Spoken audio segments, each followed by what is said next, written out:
See, when I do the countdown, I get in trouble. I'm sitting here with my countdown like 5, 4, 3, 2, and then the FBI comes knocking at my door.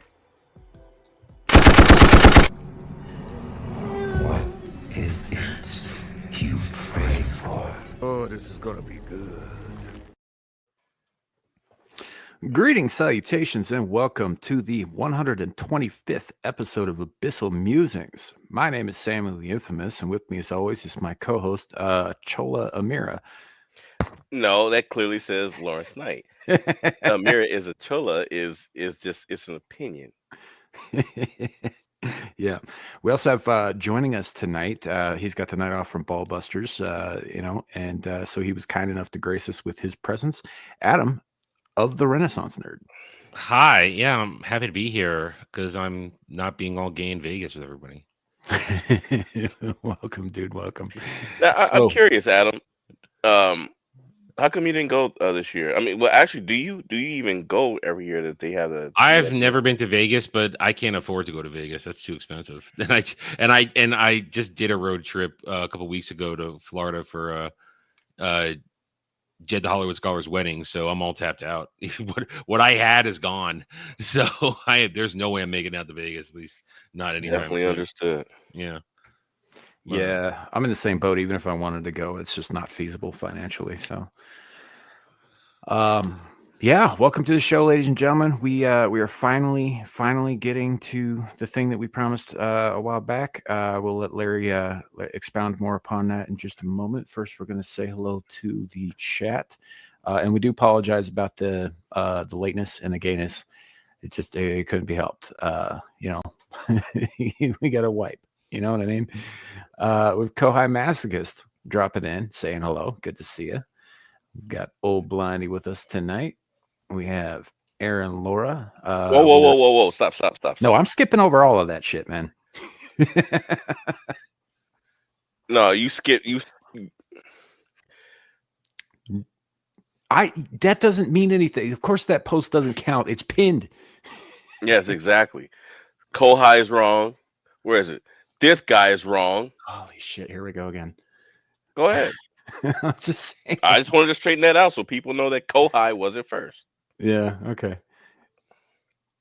Anyway, Aaron Laura, welcome in. Good to see you. Got Jacob Gallo with us. Hello.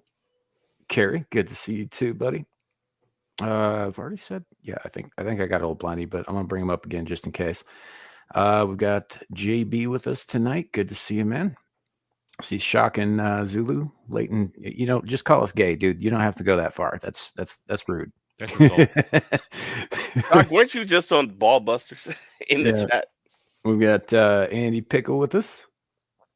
I see Leopold DeFleur in the chat. Hello, good to see you. We've got Beak. Hello, welcome in. All right, so Larry, what do we got going on tonight?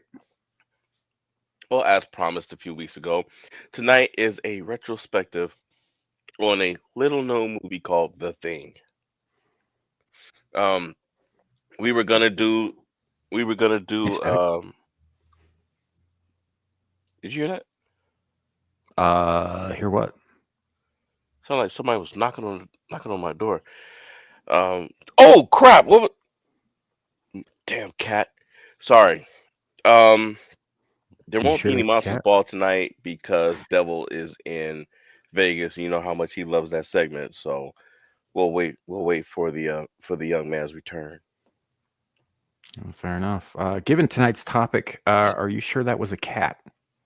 Yes, it was a cat. I'm looking right at her. Well, right? Test his blood. I mean, well, that's true. Come here, Moonshine. Let me get my knife. So, trust me, if Moonshine was a thing, she would have gotten me. She would have got everybody in the house by now. Right. Latent gay is your thing. Latent gay is an internet thing, Carrie. I'm sorry, I don't think you can copyright that. No, you can't copyright that. Nice try though, Carrie. You're not first to use it. It's all over the internet in multiple circles. You use it the most over here. I'll give you that. That's true. All right. Anyhow, before the cat so rudely jumped you, Hmm. you were in the middle of letting us know what's going on tonight. So yeah, so no Monsters Ball tonight. We're waiting for Devil to come back, and like I said, today is a retrospective on the thing. Now, I didn't watch. I know that you watched the 1950s version. I haven't watched it, but I did watch the other two. So we can start with the 50s version if you'd like, and then we can go into the 1982 version, and then Yeah. go into the 2011 version. So about that, Following night. something I haven't told you yet because I figured I'd save it for the show. But I spent the last 3 days trying to watch the 2011 version. I never got around to rewatching the 50s, the thing from another world. Planned on it. I have seen it, but it's been many, many, many years. I was a small child first time, and I haven't seen it since. So I didn't really get around to watching it because every time I tried to watch 2011 version, I kept going to sleep. I finally finished that today, about 4 hours before the show. So, but the 82 version, I could probably expound upon quite a bit because, I've seen that movie a dozen times. But yeah. More than happy to talk about the thing, but I couldn't honestly recall a whole lot of the 50s movie. Okay. Adam, you got anything you want to add to the show? Well, I mean, I've seen the Ridley Scott 82 one many times.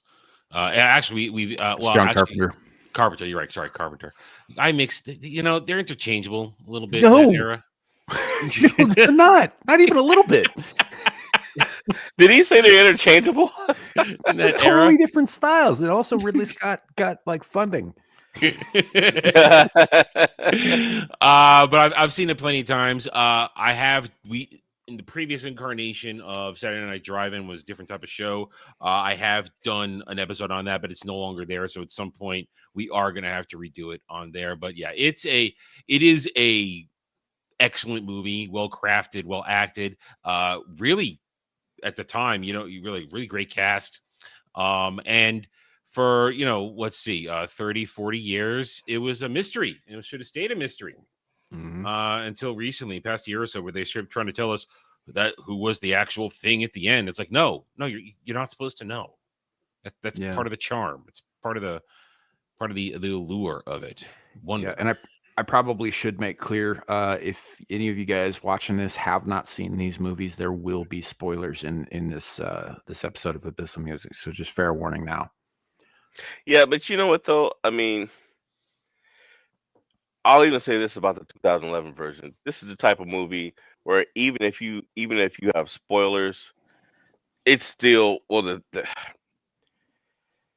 this is my opinion. The 82 version is still entertaining regardless for me. Sure. That makes any sense. I'd agree with that, and we will be getting into why we agree with that. So, all right, welcome to the show. Let's get comfortable. Let's spread the tentacles out, as it were. Spread the tentacles out. You nasty. After 2 years, they're not. That's fair, Carrie. Yeah. Yeah. Yeah. We'll see, old lady. We'll see. Listen, I'm against anything generally prequel to begin with, because anything prequel removes all sense of tension and suspense and any wonder, because you know where it's going. Right. I mean, there are exceptions. I mean, and while not the greatest in the world, I give the Star Wars prequel trilogy an exception because it's a history lesson on how things happen. Not always executing the best way, but I still like them for what they are. But that's like one of the few exceptions. But 9 times out of 10, I hear the word prequel and I'm disinterested. Like recently, the other day, I was like, oh, I saw we're getting a Pacific Rim TV show. Then I read the article. It's a prequel. Nope. I'm out. I don't care. I don't care. Do not care. I wish the second movie didn't happen. One movie was fine. Don't need any more. That's true. Yeah. All right, Larry. What's up on the screen here? So this is 10 fun facts about the thing from another world. So this is 10 facts about the 1952 version. I thought, you know, even though I didn't see the first one, I thought that if we're gonna do a retrospective, it still needs to be a part of it in some way. So I wasn't gonna BS the our viewers by pretending to know something about a movie I've never watched and probably will never watch. I just probably won't. Um, but what I wanted to do was get something on here and still have it in a way that you know there's some information in it, that I can learn. Maybe something to jog your memory and everybody else can learn. So of course you can't go wrong with fun facts, right? Hmm. So with that said, the thing from another world 52 is available to stream on Filmstruck. I've never heard of Filmstruck until October. Now I'm pretty sure this is long over because I don't think this article's from this year. Um, but if you haven't seen it, it is a classic. It is a quote a terrific opportunity to get caught up with one of the most acclaimed genre films during the 1950s. So here's my question. Now, in the 50s version, was it the same as the other two? Because this guy's photo looks a bit bigger than the others. So what did Yeah. the others look like if they transformed into a thing? Again, it's a very, very, very long time. I don't remember a whole lot about this movie, but I think the the main thing that was similar between the 82, because 82 is a remake of this movie. Right. Uh, the main thing that they tried to kind of keep in common was sort of that sense of paranoia and uncertainty. But beyond that, I don't think that there's a ton of things that they have in common. Um, the setting, and some of the names, I think, but again, I'd have to go back and rewatch it because, like I said, it's been many, many, many years, and I'm fuzzy on the whole thing. So Well, did any of them transform into a thing, or was it just one thing? I don't think they showed it quite in the same way. It wasn't this like amorphous, like kind of could sprout mouths or eyes or tentacles wherever it pleased kind of thing. It was very much a 50s Right.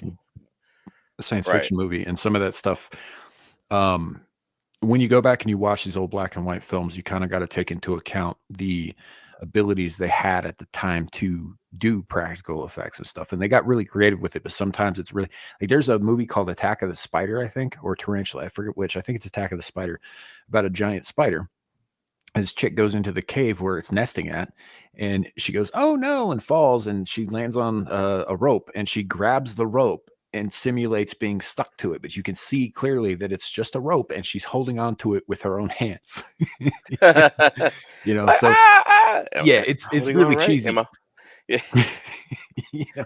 So yeah, Well, and what was notable about that movie was they used a bunch of like scaled shots with a real tarantula and model city, and that looked pretty good. But a lot of the like close up stuff of special effects was really bad at that time. And so I don't know if this one's a whole lot different, but it was kind of an aesthetic theme at the time for science fiction and horror movies in that era. They tended to be well, kind of like how certain companies like Blumhouse do it now, right? They pump them out cheap and fast, and they make a fuckload of money back.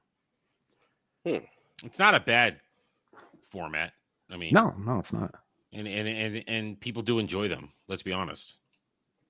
Yeah, They have a lot. They all. I, They have I a lot of enjoy fun. them. Yeah, there's nothing wrong with them. I like them quite a bit, and I like watching old movies like that. But when I was married, that was actually one of the things that I really enjoyed doing with my wife. Was we both had an kind of an affection for these older kind of horror movies, and so we, after the kids went to bed, we'd sit down and we'd watch one together, kind of thing. Usually one, every night. So yeah, I like these kinds of movies. It's been a very long time since I've seen this one in particular.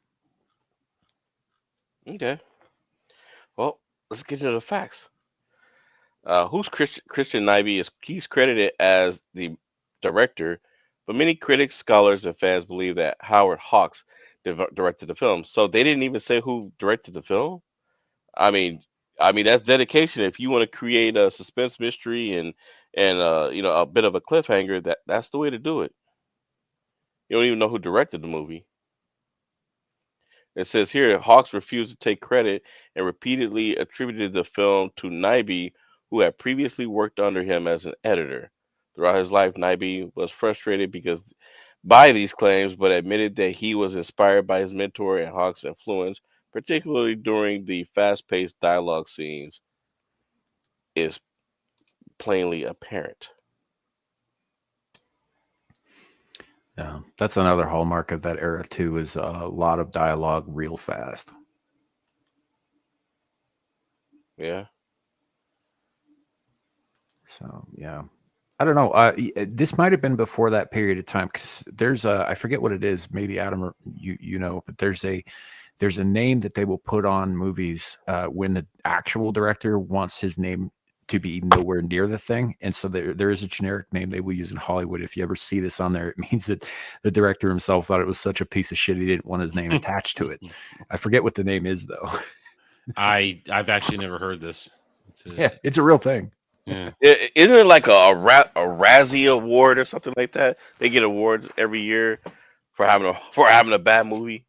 That is a thing, yeah, but that's not what I was That's what referring you're to. talking Yeah. about.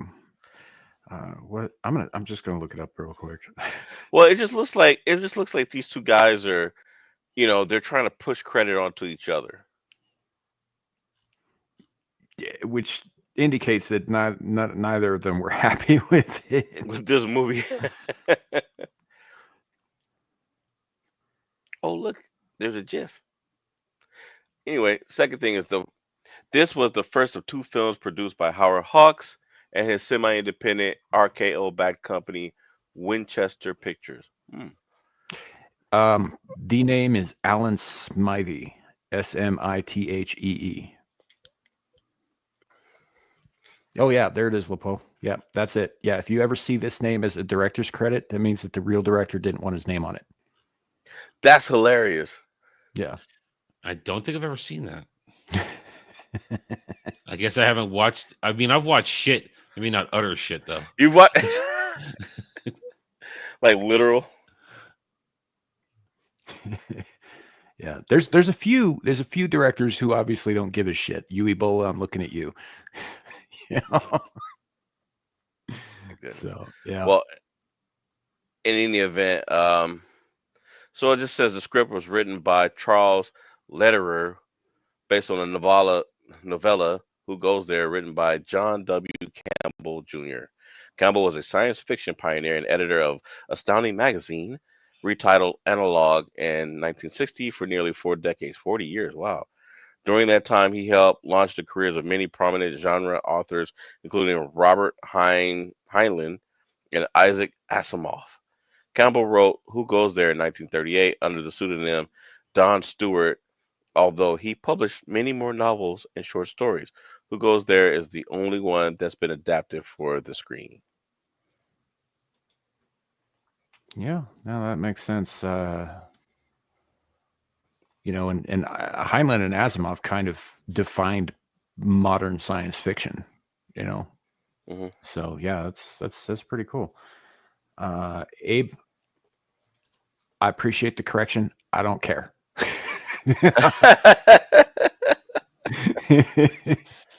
Uwe Boll has no shame. That's the problem. So, Yeah.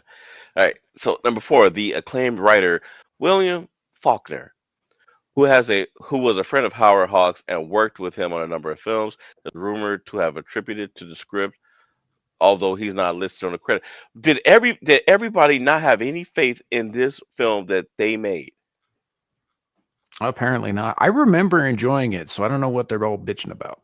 But Maybe that's one of them on fire underneath right here in the GIF. yeah, So let's maybe. see. Margaret Sheridan, who plays the wisecracking secretary, was discovered by Hawks in 1945 after he spotted a modeling photo of her in Vogue magazine. At the time, she was a college student enrolled at USC, but she dropped out of school to become Hawks' protege. The director paid for her acting classes, voice coaching, and other activities in the hopes that she would eventually become a Hollywood star. Sheridan made her screen debut in The Thing from Another World and received positive reviews, but her acting career just never took off. Maybe that's one of the reasons why none of the guys want to take credit for it. Yeah, This I don't know. movie. See, actor James Arness plays the monstrous thing, and he was allegedly so embarrassed by his role that he didn't attend the premiere. God. In his Yeah. autobiography, Arness claims that the worst part about making the movie was having to spend hours in the makeup chair. I mean, that still happens today. The process was so time consuming that he occasionally left work to get lunch or grab a newspaper while wearing his monster makeup. As a result, Arness's appearance frightened strangers until he explained that he was in the process of making a movie. Yeah. I could see that. I don't know, man. I'm definitely gonna have to rewatch this now. This movie sounds like it's gonna be amazing. Well, that's because you like crappy movies. I do. I do. That's fair. Albeit, I don't think this one will be crappy, and I hope it's not so that you were sufficiently let down. No, if it's the greatest thing ever made, I'm still gonna, I'll admit that. If it's enjoyable one way or the other to me. If it's so bad that I hate it, I will definitely let you know. But You mean, there's another side. If you go far enough into poorly made, right, you can come out the other side into this like tranquil lake of awesome again, even though it's so bad. well, is that in between shots of whiskey or you No, know? no, it's just a general observation from somebody who enjoys B movies. Okay, more like D movies, but well, I take that back. There are some very low budget out movies out there. Actually, quite a few of them that are really good, and they're Yeah, diamonds in the rough these days. well, and that's the thing, man. Is if you're entertained by it, it doesn't really matter how it entertains you, right? Whether it's really well made or whether it's just so bad you're laughing your ass off the whole time. You're entertained either way. Yeah, true. All right, let's see. Um, Despite the best efforts of the makeup department, supervised by Lee Greenway, no one was particularly happy with the way Arnest looked in close up. The makeup apparently made the 6'7" actor look like a giant carrot. So there were very few shots of the monster in the movie. A giant carrot? That makes me wonder what the prosthetic looks like. Yeah. I mean, you gotta wonder what it looks like, dude. Let's see. The film terrified audiences when it was released thanks to a serious approach to the material. So much so that a young boy who saw the film in Georgia was so shocked by viewing the experience that he became catatonic. Well, shoot, that's a victory. I mean, not the kind of victory Wait, I what? wouldn't want. What? I'm sorry. Who's gonna become catatonic watching a '50s movie? A young boy. I mean, this is the 50s. A young Uh, boy in the 50s in Georgia became so shocked by the viewing experience they became catatonic. According to James Arness, the studio executives asked the actor to visit the boy in the hospital to comfort him and to explain that the alien monster on screen wasn't real. Thankfully, the boy recovered before Arness's scheduled visit. Number was this? 9. Was this Hmm? only entertainment? Staring at cows or something? No, look. Things were different back in the day. Things that were shocking then are clearly not shocking now. You have to take that into account Yeah, when you're talking about but these things. listen, You're also my talking mom was about alive during that period, and yeah, she so was never said mine. that anything was shocking to make you catatonic. So was mine. And my mother there's a movie called Them with an exclamation point, right? It's about giant radioactive ants in Arizona. and Radioactive ants in Arizona. yeah, and my mother tells this story. I might be getting the specific movie wrong. I think it's Them. And she talks about being so scared of that movie that she stopped watching horror movies altogether. Right? Which she's stuck to, by the way. She hasn't watched a horror movie my entire life. Willingly, anyway. and so yeah, things were different back then, man. And you also got to take into account that a lot of these movies were shown in specific theaters where they did like gimmicky shit, where they'd have like vibrating seats, or they'd have different sounds and smells pumped into the auditorium to kind of enhance the feature and all that stuff. I know they're doing that now, and they charge an arm and a leg for it, but that used to be a thing to draw people into theaters. And if a 10-year-old kid, it's not that hard to scare the crap out of them if they believe what they're seeing on screen, man. Mm. Mm. I'm sorry. I'm saying retard. I'm saying retard. It was retarded.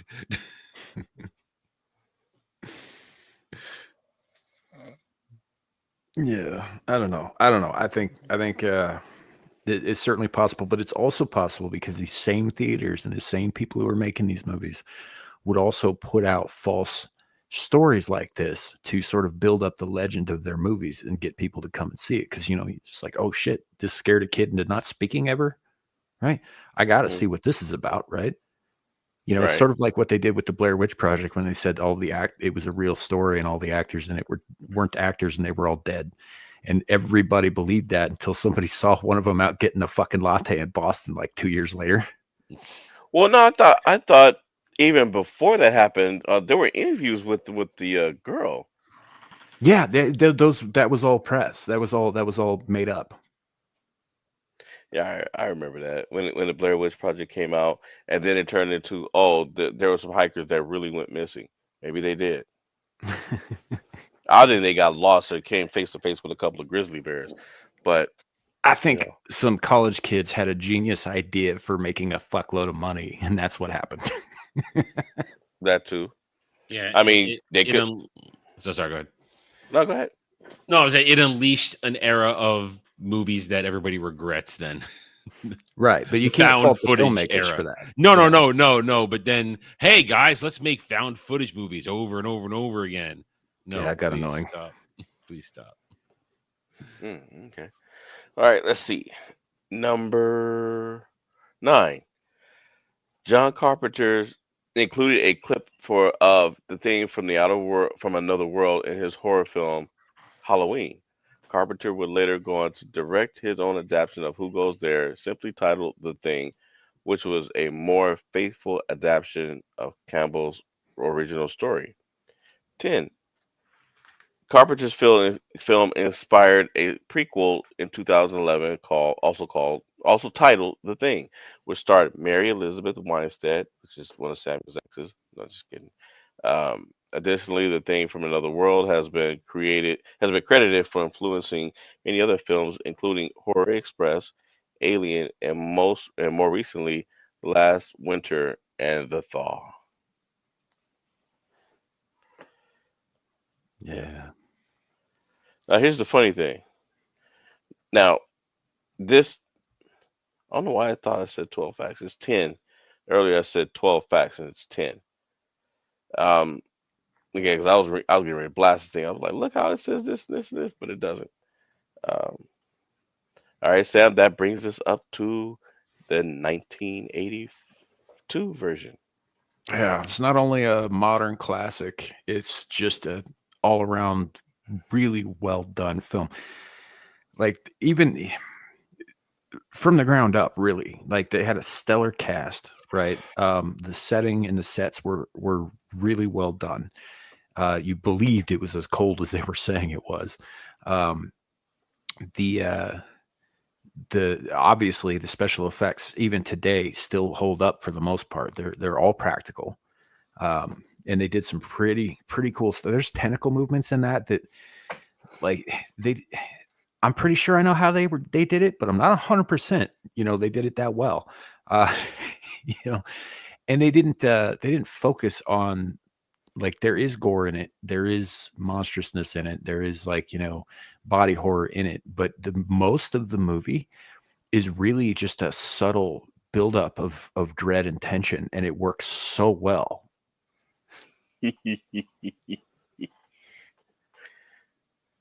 Yeah, it's just some cool stuff. Yeah, you don't get tongue movement like that anymore. Come here, girl. Let me lick you. That's actually pretty hard to do, and I give them credit for that. They did pretty And see, well. and this is the other thing. Now, so this is, folks. I'm sure you guys know that this is a very, very young Kurt Russell. Very young. Yeah, Uh, who did several movies with Carpenter. yeah. When Sam says that you believed it was cold, that man's beard made me believe it was cold. I believed it. In fact, I was cold watching him walk outside. And Yeah, if I'm not mistaken, isn't this the part? This is after the part where he went back to the base, and they thought he was a thing, and yeah. they He was has dynamite in his hand and a road flare, and and he's like, yeah, anybody messes with me, we all die. they thought he was joking. They thought he was bluffing, and he wasn't. Yeah. Now, Kurt Russell did a series of movies with John Carpenter. I think this was the first one, but he also did obviously Escape from New York and Escape from LA much later. He did Big Trouble. Big Trouble in Little China. Yeah, One of which my is a favorites. lot of fun. It's a batshit fucking I'll- movie, but it is a Yep, lot of I'll fun. be right back. No worries. You know, and he'd worked with him several times. And also one of the other actors who's in this movie, Keith David, also worked with John Carpenter again in one of my favorite Carpenter movies. They Live. My other favorite. Carpenter's one of those directors that, like, I'm gonna put him in the same category as James Cameron here. His movies are hit or miss with me, right? I either really love them or I don't care for them at all. Most of them I really love, but there's a few, like Prince of Darkness, complete miss for me. That movie's so fucking boring. Well, I can't. all right, what about John Carpenter's Vampires? No, see, that James- movie's a lot of James fun. Wan. I loved it, But it's such a stretch though. The but whole it's thing. fun. Hey, See- hey, Pastor, you got some wood? Want some wood? You got Mahogany. little mahogany? Yeah. No, I'm telling you though, that's this is something that modern filmmakers don't really seem to understand. Something that John Carpenter and guys like Roger Corman, you know, known for making, like, you know, B movies. That was kind of their whole shtick. But what they understood that a lot of these, like, blockbuster making guys don't, especially today, is that your mission, first and foremost, is to entertain your audience, make it fun, make it enjoyable, make it entertaining. If you can do that, they will swallow, you know, whatever, like, goofy bullshit, hook, line, and sinker. And they're right to think that. So, yeah, thanks for stopping in, JV. Appreciate it. Yeah, JV, thanks. God, I love that scene. That looks so good. Look, people are talking about, like, oh yeah, the special effects were good at the time. Like Old Blindy, the special effects were impressive for the time. I'm telling you, they're impressive for today. They're impressive for today. You know, I mean, it's better. everything It's today better is than a lot of CG. CG. Yeah, and it looks bland, and it's just, you know, and it hasn't progressed in the last, like, 15, 20 years at all.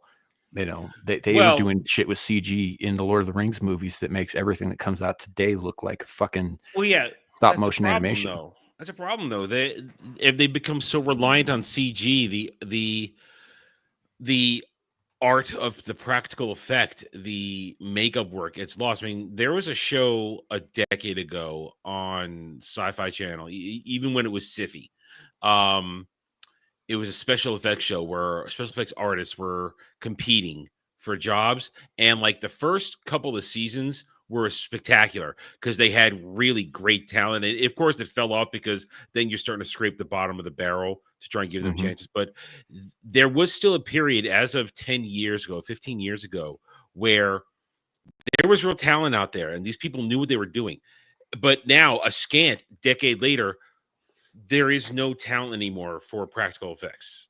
They wouldn't even know where to start to do something like this nowadays. I mean, and there's just not the same spark of imagination isn't there, unfortunately. Like, there's a scene, like, right after that scene, right? The head falls off another part of the body of that thing in that scene, and it's the one with the tongue that's lashing out and all that stuff. It eventually pulls itself away, and it sprouts a couple of stalks with eyeballs. Yep, there it is, right there. and crab legs, and it fucking walks off, and it's the creepiest looking thing ever. And the fact that it's kind of janky sort of just lends itself to the creep factor. Yeah, it didn't even try to get anybody else. It was just trying to get away. It was like, yeah, Yeah. I'll be back. It's too many of you.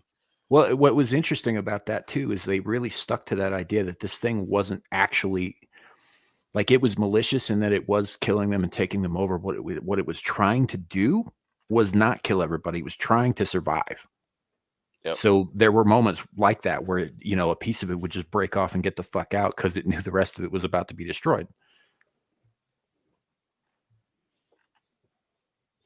So really, really cool ideas in this movie. Plus, the fear in it is palpable. The tension and the dread. Like there's paranoia, and you can kind of feel it coming off the screen because everybody in the movie, they don't trust each other anymore, and they're supposed to. They're a team, right?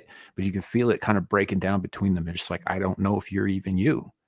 That's the real horror of the movie. It's not the thing itself. It's the I don't know if you're you or I'm me. And it's even more fascinating when you understand the anatomy of the thing, is that every individual cell is a separate thing working individually. So there could be more than one. And that's the frightening thing, that they're working, they're still working the same cause, but they're not necessarily working together. Yeah, and it's all about survival, and that's the horror of it. It's like you could stop one, but the other one might have been doing something completely different. So there could be multiple plans going. Like when they find the spaceship being built under the thing, under the house. Yeah, the one that's out by the Norwegians discovered. Yeah. Yeah. Oh no, you're talking about the other spaceship. When the homemade one, the one that he was making underneath the cabin. Yeah. Yeah, that was. By the way, that was cool too, because it also lent, right in the beginning, you're not really sure what to think of this thing. Is it intelligent or is it acting on instinct? But when you find out that it's been secretly stealing fucking mechanical parts from around the base and building a new goddamn spaceship, good and goddamn well it's intelligent. Hell yeah, it is. Right up from underneath them. Yeah. Remember this part? Oh yeah, that's one of my favorite bits. You know what? I watch a lot of reaction channels, and a lot of them have done the thing at one point or another. And my favorite thing to do is to go to reaction channels with a bunch of like dainty, pleasant, girls who are reacting to things every time they get to this scene, because they're just like, "Don't hurt the dog, don't hurt the dog." And then when this happens, they immediately turn it like, "Fucking kill it with fire." And here's the thing about, for those of you who haven't watched the movie, the thing about that, so that the way that scene is set up, when the dog, reveals that it's really a thing, his owner puts him in a cage with the other dogs, and the other dogs, I guess they didn't catch on at first, but then when the guy left, it started making a little growling sound. Well, and the other dogs knew it wasn't one of them. Yeah, like as soon as the guy walked away. Now that's one plot hole that that I caught, was those dogs should have scattered right then and there and started barking at that dog, because that would have kept the guy there. You know what I mean? Yeah.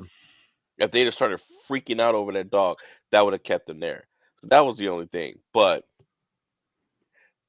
when you see the dog, especially that one dog, that one Malamute that chewed through the steel wire trying to get out. Yeah, it fucked his mouth up pretty good doing it too. Yeah. Yeah, because they were desperate to get away from it. They knew that this thing was going to be bad. One thing I'd like to point out too, before it scrolls past too far, Old Blindy says, unlike a lot of horror films, it's not idiots and bimbos walking into danger and helpless. That is an excellent point. In the original thing, right, or in the 82 version of the thing, every member of that expedition is competent. Every one of them.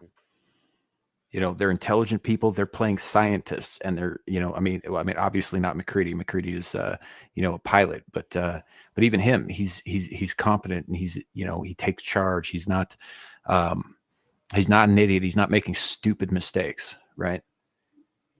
And that it's nice to see. It's nice to see that. Yeah, I think for me,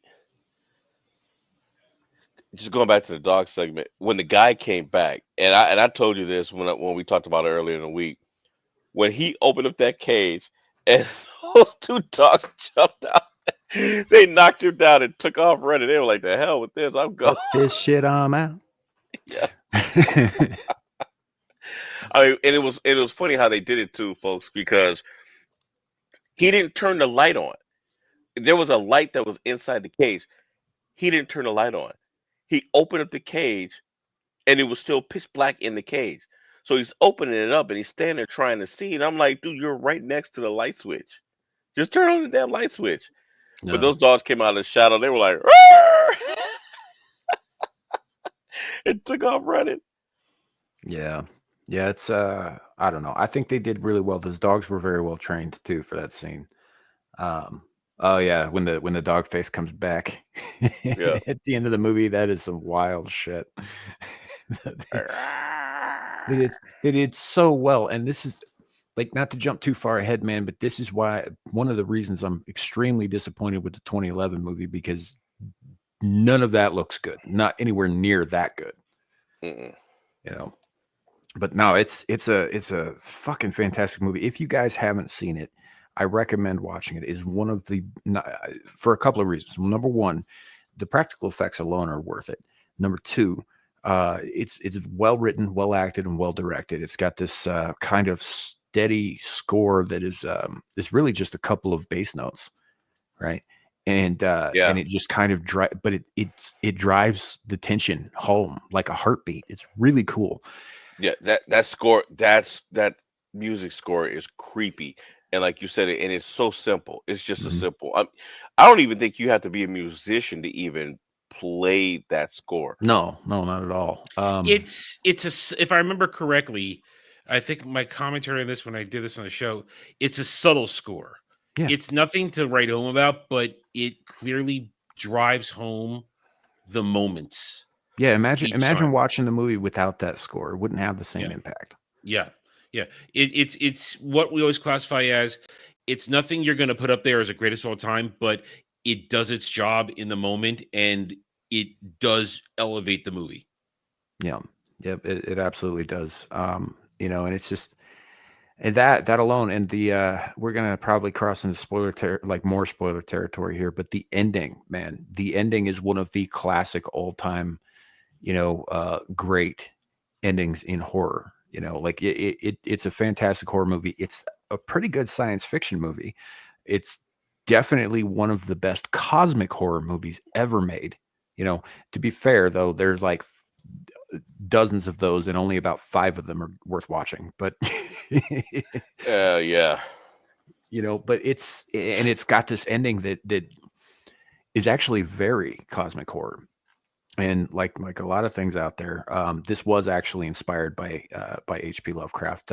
Carpenter had a fascination with his work and wanted to adapt more of his stuff into screen. It just didn't end up working out. He couldn't get funding for he wanted to do At the Mountains of Madness. Guillermo del Toro's been trying to make that movie for fucking years too. And that sort of thing. And so like later on in his career, when he did the other parts of the Apocalypse trilogy, this is the first part. In the Mouth of Madness and Prince of Darkness, like he incorporated other elements from Lovecraft's work. Prince of Darkness is all culty and whatnot. In the Mouth of Madness has a lot more, elder things coming to Earth and fucking shit up in it. But what's interesting to me about that is that even the title, In the Mouth of Madness, is a reference to not one but 2 of Lovecraft's work: The Shadow over Innsmouth and At the Mountains of Madness.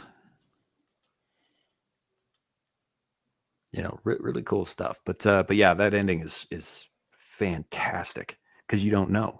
It's just Childs and McCready. They're the only ones left, and the base has been destroyed. And soon the fires are going to die down, and then the temperature's going to drop hard. Yep. And you don't know which one of them is human, if either of them are human. Well, you know what? And I know that's the running theory, that one of them may not have been.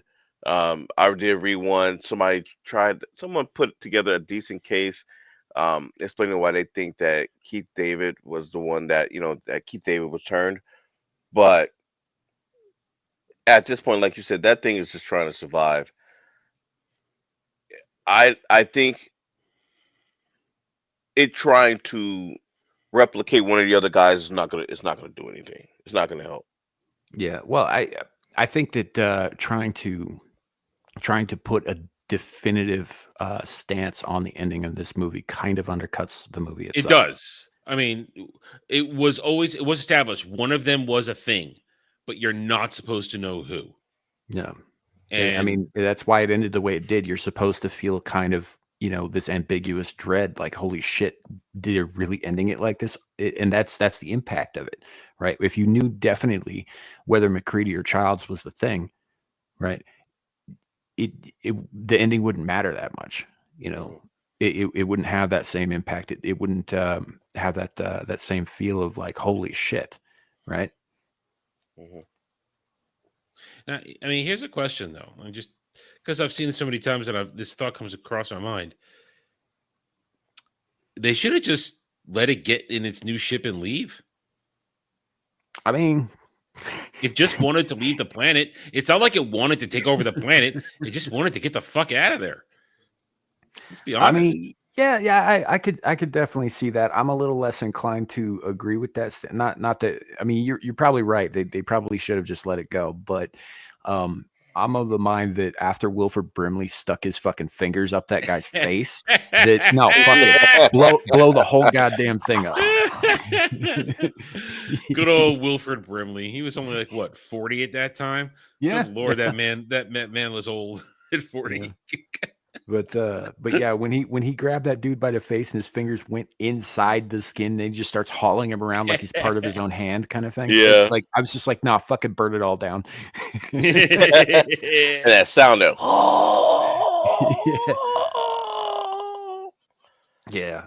Oh, that's the other thing is like, yeah, it doesn't rely on the body horror, but when it happens, it's extreme. Well, I mean, I just looked it up a couple minutes ago. Let me bring it back up. That was where was it? Shit. It was. Oh, God damn it! Did I already? All right, hang on. Wait a second. Bring larger. No. Hang on. I'm having a boomer moment here. That's why it switched. It crossed midnight since I last had this up. The special effects guy, Rob Bettini. He has quite the resume. Let me bring it back up. Hang on. Yeah. He did excellent work, man. Like the scene where the doctor's trying to use the defibrillator on a guy and his chest opens up in a mouth and bites his fucking arms off. Right. that was funny too. Rob Bottin. Yeah, how they did that was they hired an amputee who had a similar body type to the doc, and then they put a mask on the amputee to make him look like the doctor. So that was a dude with like no fucking hands. I mean, but so Rob Bottin, this dude is has an outstanding resume. He did The Howling. Oh yeah. He did Legend. He's the guy that had just forgot his name. Guy who played Darkness and that shit. I just forgot his name. Oh, Tim Curry. Curry, yeah. He's the man that made Tim Curry look like the devil. Okay? Very well. Yeah. Well, yeah. He did total.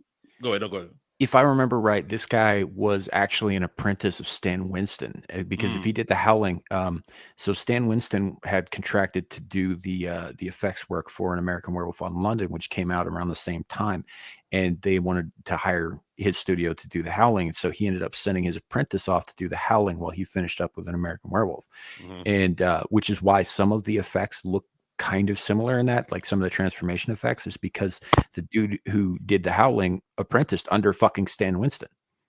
Now he also did RoboCop. Yep. And Total Recall. I mean, we're talking and RoboCop 2. I love these effects of RoboCop 2. So we're talking about a guy that is some of the standout special effects of the 80s and early 90s right there. That are on historical display. Yeah, and there's some flubs, like when Dick Jones falls out of the skyscraper at the end of RoboCop, and his arms are suddenly twice as long as they were for no reason at all. Or in Total Recall when they're out in the open Mars quote unquote air and their that's eyes start overkill. bugging out and it gets fucking wild. That's overkill at that point. But Yeah. it's like they should have been dead. I mean, I've always done a time they should have been dead. Yeah, well, that's true. But I mean, the effects that they use there with their Yeah. eyes literally bugging out of Yeah. their skulls and shit. Yeah. But I mean, but this is a guy that has made his mark on the OG special effects industry Yeah. in the 80s and the 90s. So I would say though that this is probably his crowning achievement, this movie, with what he does with the body horror stuff in this. Oh, it's so good. It's so good. Yeah. I love this movie. I think everybody should watch this movie at least once. I think the first time I saw it, I was like 10. My stepdad brought it home for movie night. That'll fuck you up as a kid. No, actually, I was fine. The movie that fucked me up as a kid was the horror movie The Gate.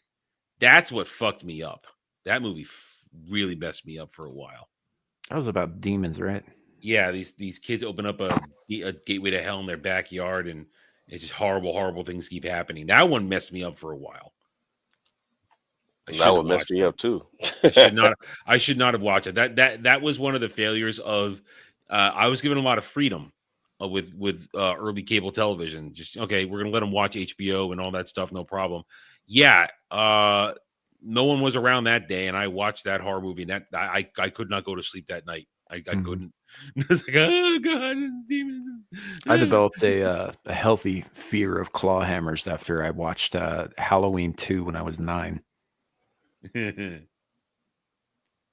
So if you've seen that movie and you remember it, you'll know the scene I'm talking about.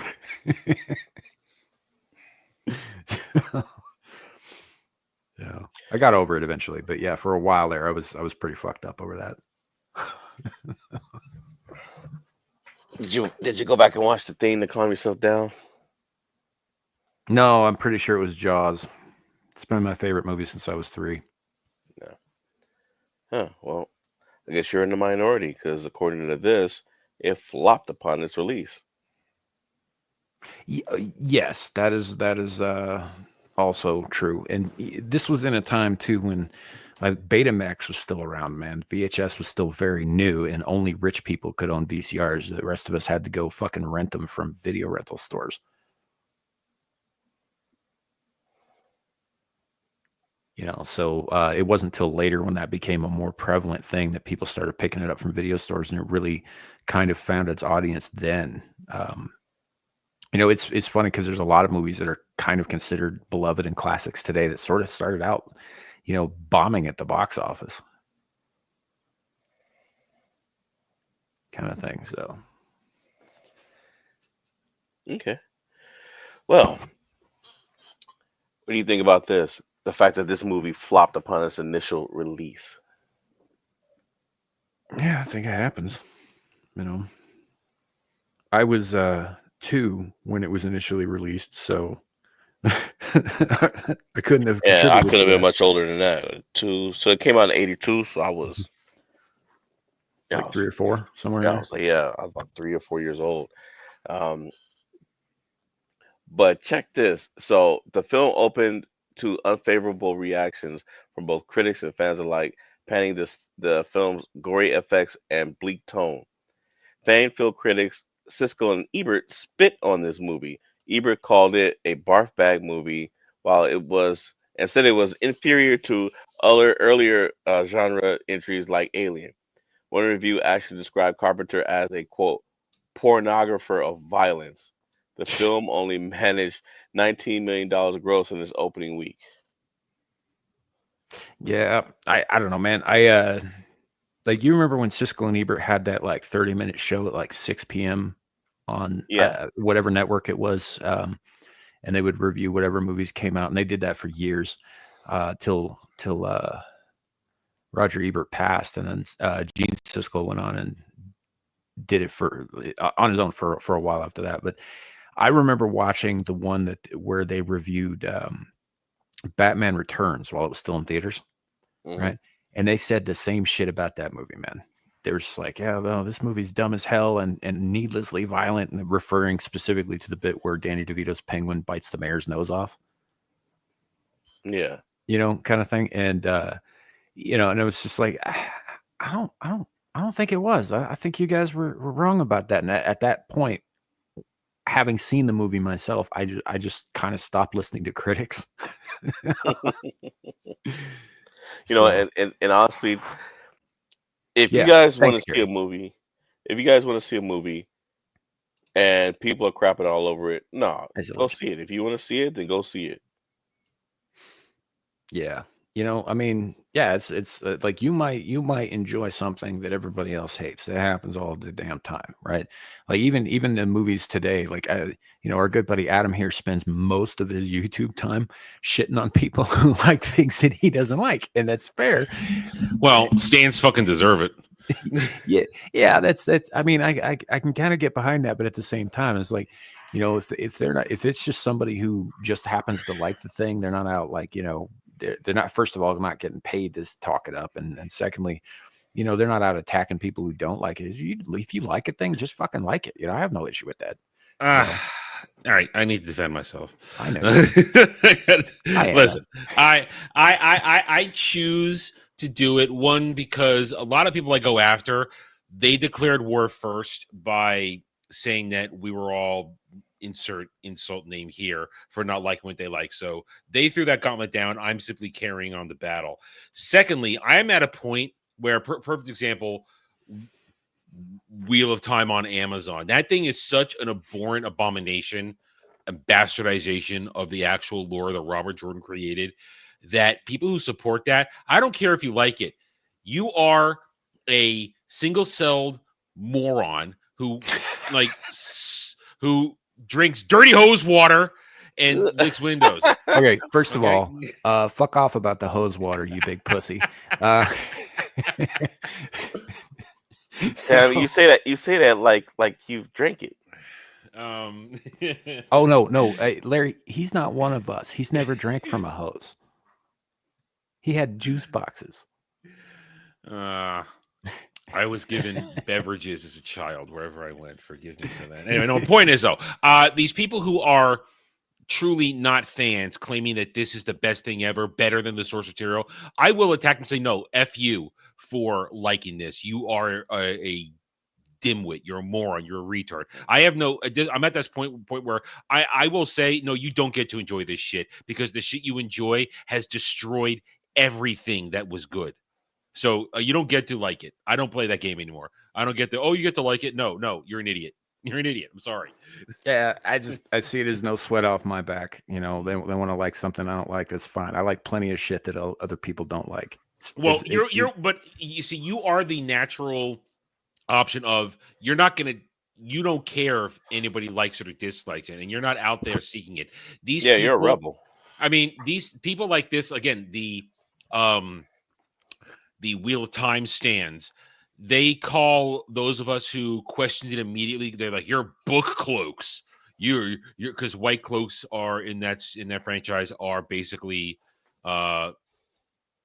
very anti-magic and will kill people who they think have women who can use the one power, shit like that. So they immediately created that term for people who were questioning the validity of the show before going after people like it. So there is, I reserve my attacks for people like that. You're of the class that, well, if you don't like it, you don't really give a shit. So I'm not coming after people like that. But yeah, that is how I define people I go after. So generally, if you celebrate Disney Star Wars, you celebrate New Trek, you celebrate the destruction of Doctor Who, you celebrate the Rings of Power, you celebrate Wheel of Time, you celebrate any of this stuff that actively looks to erase and deconstruct the original lore and source material, the greatness came before it, and therefore has destroyed any chance of it ever being good again, likely, I will say, F you, you don't get to enjoy your shit. You don't. No. I mean, I kind of, you and I have discussed this stuff ad nauseum. I don't entirely disagree with you. I know. It's not really worth the energy. I'm just making my point. Yeah, no, I got you. Capitano's saying, way things are going, Henry Cavill might have more control over Highlander being good because MGM, Amazon, and United Artists are now making the movie. See, that fills me with trepidation. Well, the reason it does is because MGM is now totally owned by Amazon. True. And that includes properties like James Bond, that includes Stargate, and obviously Highlander. And I was actually in a thread on Twitter a couple of days ago where I mentioned, or no, this would have been last week, and I mentioned that I don't really want Amazon moving forward with Stargate, right? Because they just course not. they have a track record that's not good, like Yeah. Rings of Power and Wheel of Time and several other things. And there were other things that they did that I really liked that they dropped the ball hard on, like the last season of The Man in the High Castle, for example, was terrible. The buildup was great, but other than that, yeah. And so I don't have faith that Amazon will pull it off. I think that they could. I don't think they're going to, and that's why I'm worried about this Highlander thing too, man. And so by saying that though, like I got a bunch of people agreeing with me, a bunch of likes, a bunch of retweets, that kind of shit. But there was one fucking asshole, because there's always one asshole, right? Jumps in and he's like, "Well, I bet you're just a conservative who's complaining about woke." Right? It's like, you don't know from anything. And I was no, like, that's first of my all, friends. That's my I didn't friends. say anything about my political beliefs. I didn't even mention woke, right? All I said is I don't think it'll be good, Yeah. especially not without Brad Wright at the helm, which it looks like they're going to exclude him. So, I was like, why the fuck are you jumping down my throat, man? I didn't mention any of that stuff. Well, those are the people that I mean talk about. They automatically assume one thing. Now, the one hope I have for this is that Straczynski, or however you pronounce his name, who did the John Wick movies, he's the one directing it, and that means at least the action might be solid in it. And Cavill's been doing training for like a year.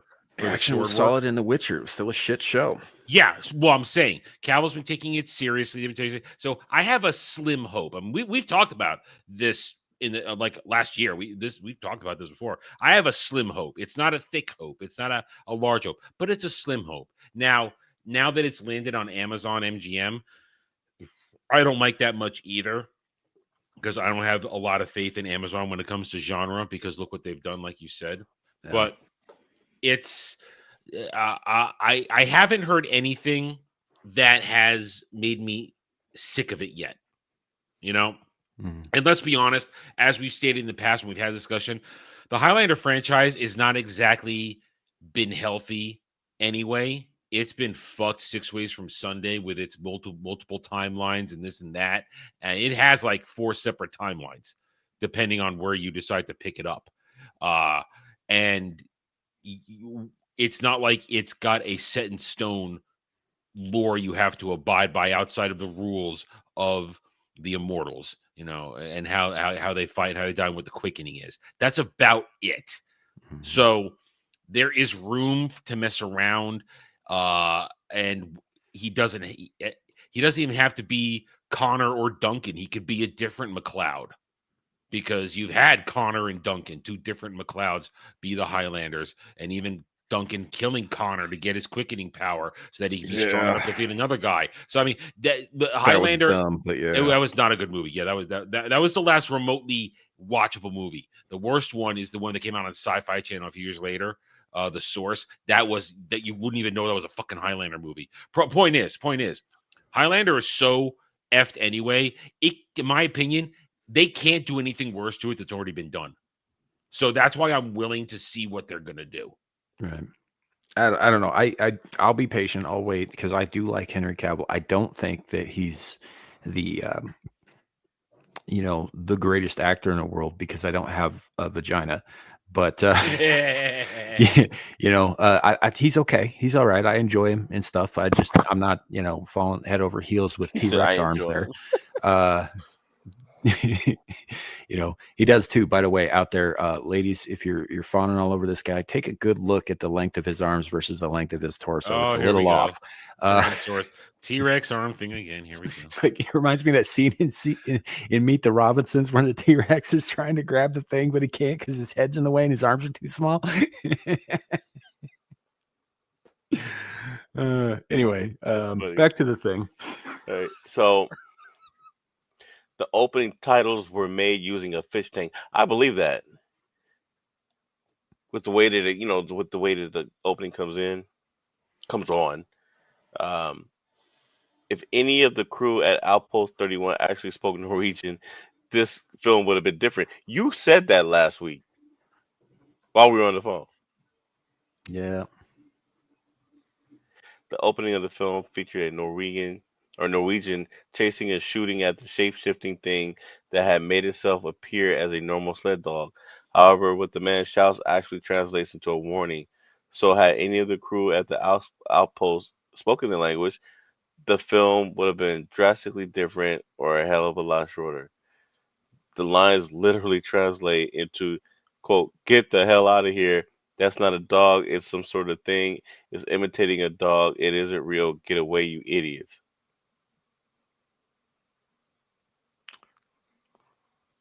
Yeah. I don't know. It would have been interesting. Like, I don't speak Norwegian, so I don't know how much that would have affected me personally, but I imagine that probably would have had some effect on there. Tobe Hooper, really? Hmm. That's. I'm glad they went with Carpenter. Just gonna say that. And well, it looks like the director. Okay, so he was originally set to direct. So the film was not directed by a first choice, and it looks like Donald Pleasance replaced the character also. Yeah, I wouldn't be surprised. Donald Pleasance had already worked with John Carpenter twice already in Halloween and Halloween 2. And I think he comes back again in Prince of Darkness, and it might be one or two other Carpenter movies he's in. But he was Carpenter, like a lot of directors, likes to work with the same people.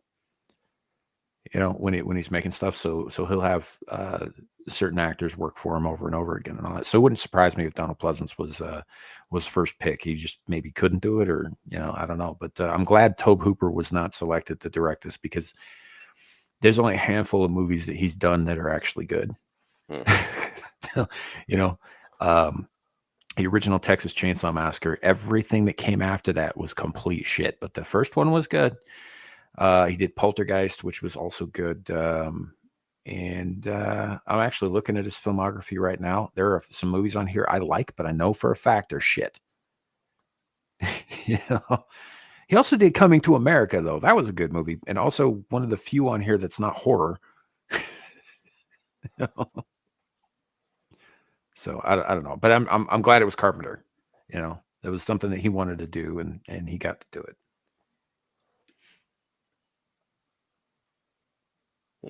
Okay.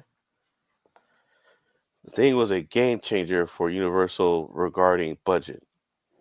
Well, here's the thing, though. I mean, and we've talked about this before with horror movies. Of all the genres of movie making out there that you can use to create or whatnot, horror movies are the cheapest to make. Mm-hmm. Yeah, that is true. But I mean, this is also like because of that, like if it's done well enough, if the movie ends up being an effective film, even on a restricted budget, I mean, what that shows studio execs is that it can be made for less, regardless, right? Um, and I think honestly, if they applied that same kind of thinking to other genres, right, things would be Hmm. a lot different, right? People would be making better movies at lower cost, because it have to get creative. This was a time when Hollywood was at its most creative, right? And especially in genres like horror, where they didn't have fuck all for budgets. Like look up Canon Films sometime. they, they not only did they not give people enough money for their budgets, but they actively scammed a few people into thinking they had more money than they did. Uh, so it's if I think that they should take that and apply it to filmmaking across the board, because it will force directors and writers to be as creative as possible, because they have to be frugal with their resources, Mm-hmm. and inventive, and then you get some very cool shit like the practical effects in the thing. you know Now this I was shocked. Kurt Russell wasn't a first choice. They wanted Nick Nolte. I can't see it though. Me neither. I'm thinking about it. Nick Nolte's a fine actor. He's just There's no way he could play McCready. Not like Kurt Russell did. Kurt Russell has put his stamp on that character. Let's see. The film has become a tradition for some research stations. You guys go right. It seems like a bad idea. That's a damn bad idea. But then again, it could be a survival guide. Shoot, I don't know. I get it. I mean, there's a place in Wyoming called Devil's Tower. It's world famous. It's a giant volcanic plug that in the middle of fucking nowhere. And while it was not actually filmed here in Wyoming, I mean, parts of it were filmed in Wyoming, but most of it was filmed in fucking Arizona and that sort of thing.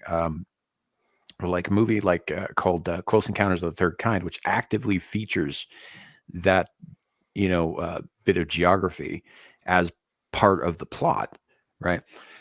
There's a campground right outside of there, and all throughout I think June and July and part of August, every night they show Close Encounters of the Third Kind on a fucking screen with the actual goddamn mountain behind it, which is pretty cool.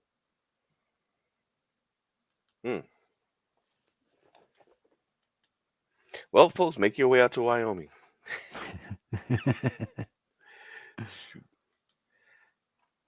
All right. So here's something that I want to show you guys. So this is, I want to say it's, scroll all the way back up. You know how it is when you're scrolling.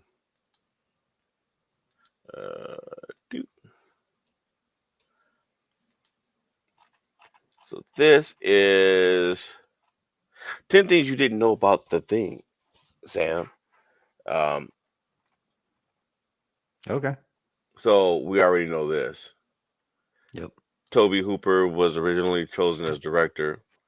I think that would have been a mistake. I'm glad they didn't go that route. Yeah. The movie went through numerous writers, y'all bet, considering the kind of content he's writing for. Penning the thing proved to be an incredibly difficult task for numerous reasons.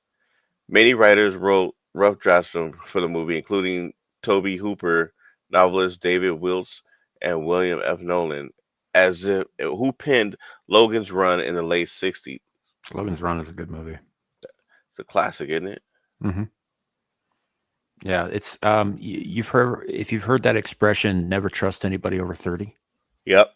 That's from Logan's Run. Well, good thing I don't trust anybody over 30.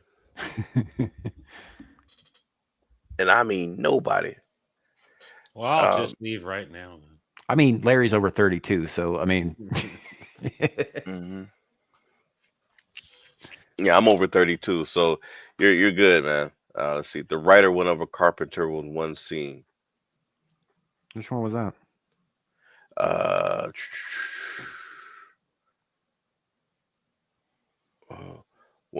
Let's see. Okay, so I'm just gonna read it. So after John Carpenter became involved in the project, screenwriter Bill Lancaster was brought on board. Lancaster was a novice screenwriter, having only written 2 movies, The Bad News Bears and The Bad News Bears Go to Japan. Is it bad that I have actually seen those? I've seen them. I've seen them too. They're not bad. Lancaster seemed like a strange pick for such a dark, dreary, and complex horror story, but Carpenter was a fan of the Bad News Bears and loved his idea for the movie. One of Lancaster's best ideas was the blood test sequence, in which McCready testing everyone's blood to suss out the thing. Carpenter loved it, and it solidified his desire to work on the movie. That was an interesting idea. Yeah, well. And they did with the testing of the blood by exposing it to a live wire kind of thing. Like he's like, I'm betting every part of this thing is alive, and I'm betting that it will react when it's put in danger. And that was all. That's a really inspired idea. And then the fact, like how they got the goddamn blood to jump out of the petri dish, I don't know, but it's awesome. Yeah, I caught that. It's really well done. And there's your boy hanging up there like the spider he is. After Carpenter agreed to make the film, the thing was given a rough $10 million budget from Universal, with just 200,000 of that allocated for creature effects. However, storyboarding grew so extensive and ambitious that Universal was forced to stop the budget from 10 million to 15 million. Hmm. That's a lot to determine. I mean, it is back then. That is a lot of money for 1982. Right. It's enough to make a good solid movie, which it did. You know. DJ goes, Amir is a chola. I told you, man. I told you.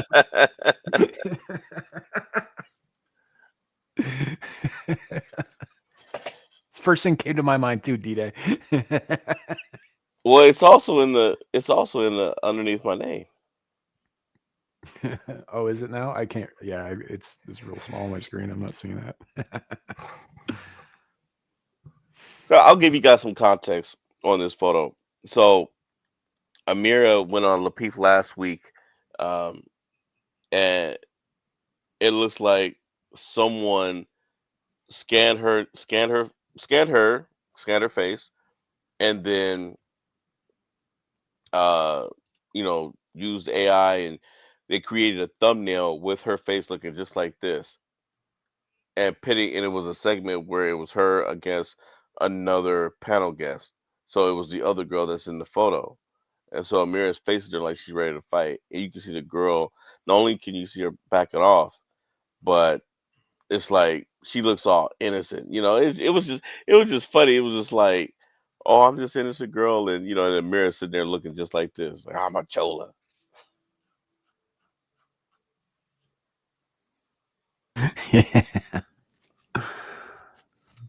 Oh man. Oh, I just got a video from Devil sent to me. Oh, Let's see it. Is it equal to what we got on Monday? No. This is just a shout out. Oh, okay. Let's see it. I'm gonna have to. Yeah, we'll see if I can get it to work. Put it in the private chat and Larry can put it up. Yeah, I can do that. All right. Let's see. Give me a second. I mean, does it have to do with Jeremy in a prostitute? Well, no, it's an actual video that he posted in DMs. So I'm trying to figure out how to bring this up without. Maybe drag it to an open tab. Yeah, that might work. That might work.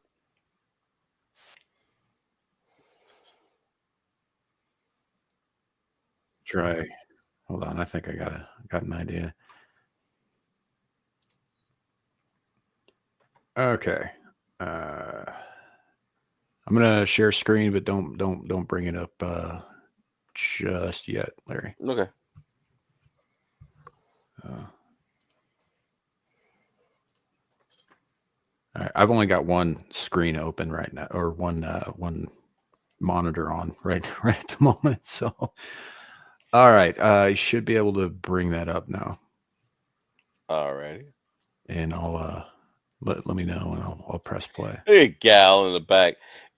I was gonna, I was gonna say, I ran out of time, but I was gonna ask them, who put gal in their pocket and walked into the bar with her, because dang well she looks like a 9-year-old standing next to everybody else. Because they showed this photo, I'm sure you saw the photo, and I was like, she looks like somebody's, preteen daughter. It's kind of fucked up. But yeah, let's see. Dermy, Calcaster, Gal. There's a bunch of people there. All right, so I'm gonna press play. Let me know if it gets fucked up. What's up, Sam? Everybody here at the Gold Spike. Woo! Say what's up. Woo!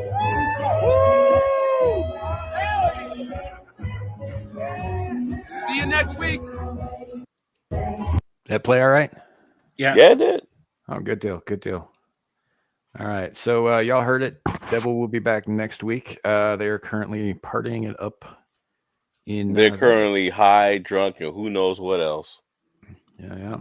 They've been that way for days. So yeah. They've been that way for days and they were confused. Yep. Shout out, Devil. We'll see you next week, buddy, and everybody else. So it's also funny. I mean, yeah, it kind of is. What's up, Sam? Not everything stays in Vegas. That is unfortunately true. Oh, speaking of which, we do have one little bit of shout out housekeeping I do need to attend to because I meant to do this at the top of the show. Oh yeah, Friends of the channel, good friends of the channel, Horror Amarada and Sheep City and Oh, tied they the got knot married. today. So Yeah, congratulations, you two. May you see each other through until the stars burn out. yeah, for real. So Just, yeah. just don't tell us what your tentacle play is like.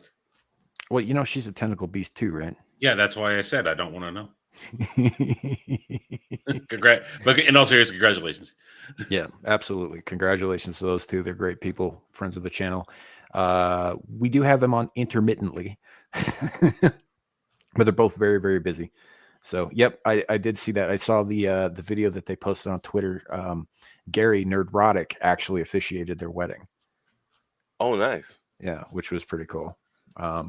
Yeah, and Horror looked really good in her dress. She looked really uncomfortable in his tux.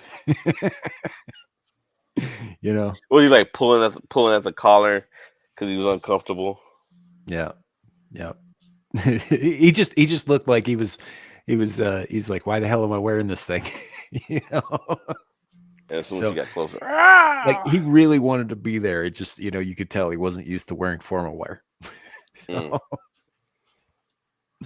on that, but yeah, shout out to those two. Congratulations. They're awesome fucking people.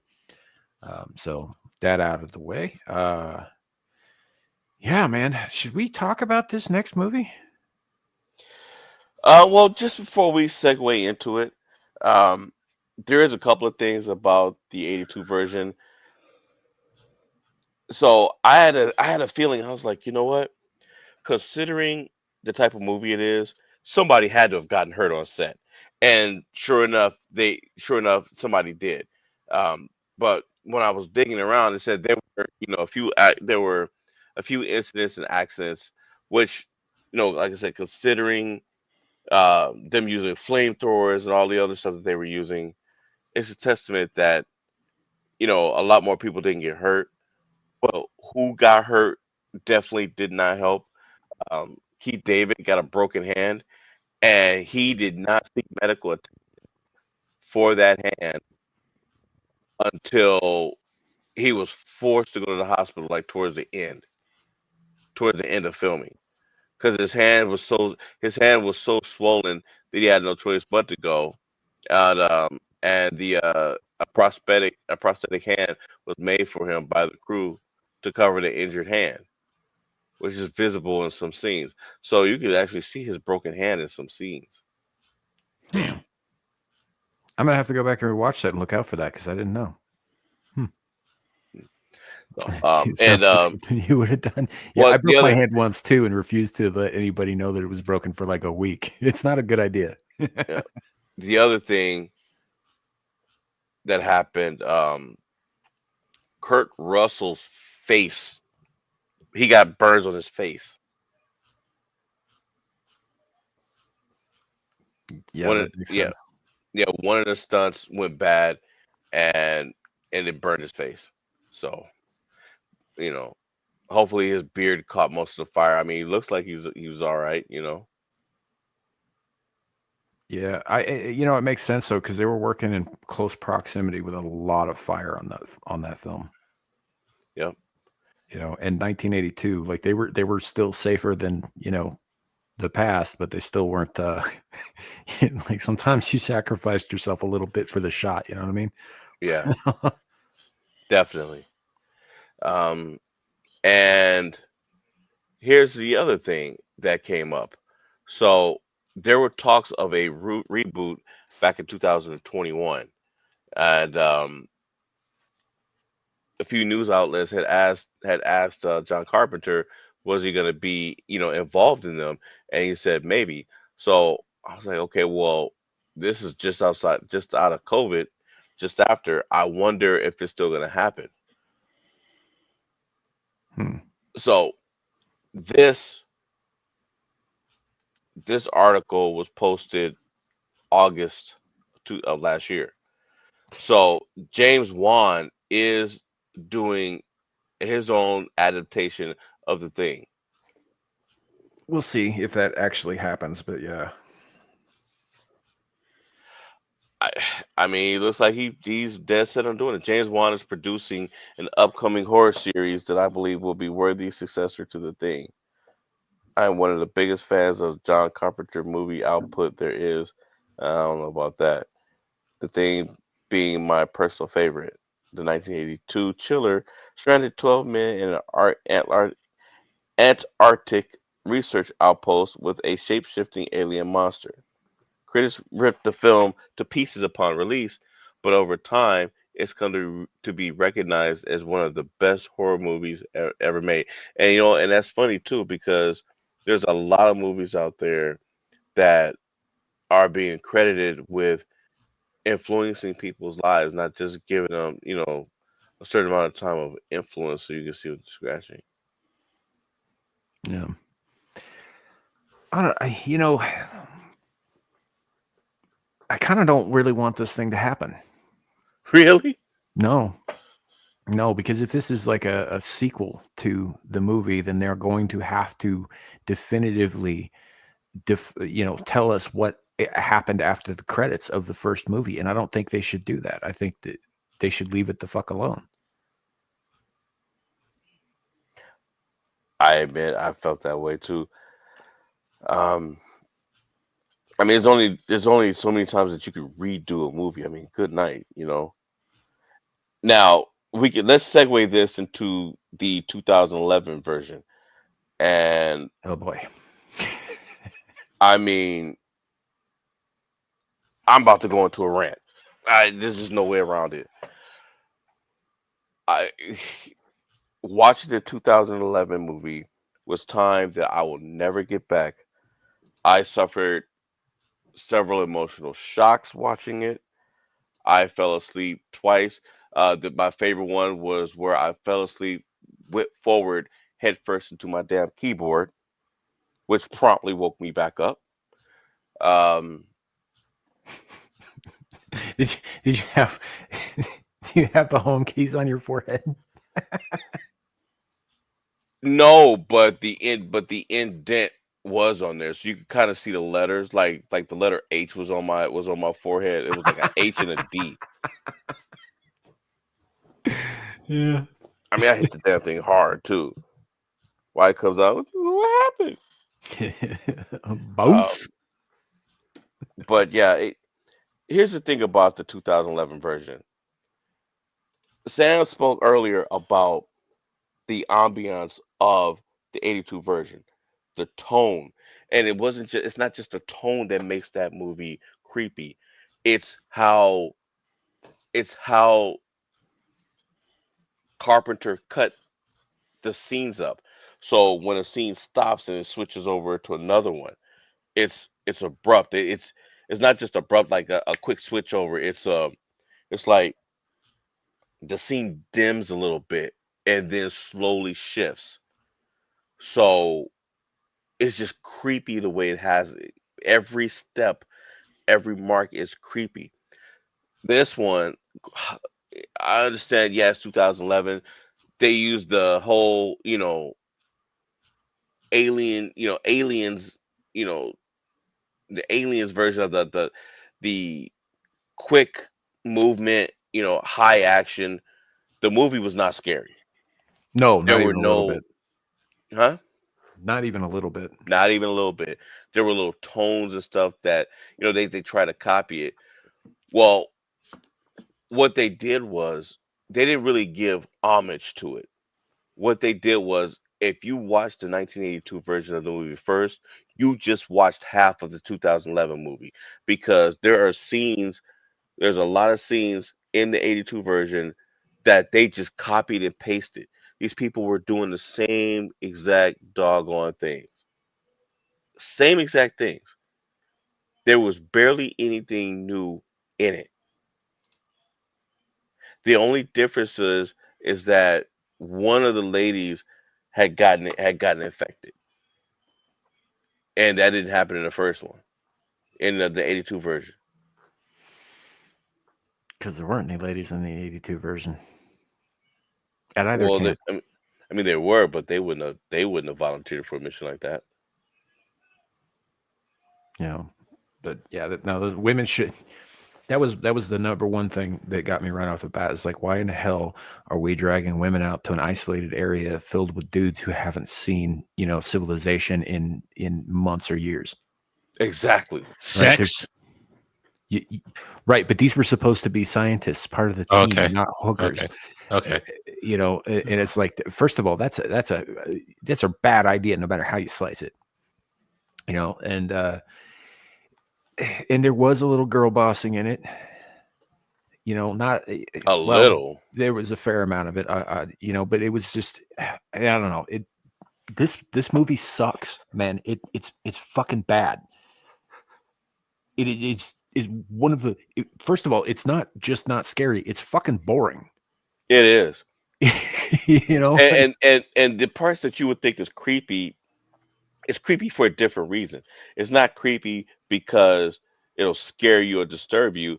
It's creepy because it's just weird. Like the two-headed thing that you guys saw. I showed a gif of it earlier. It was creepy in the aspect of there was a guy laying on the floor. He couldn't move.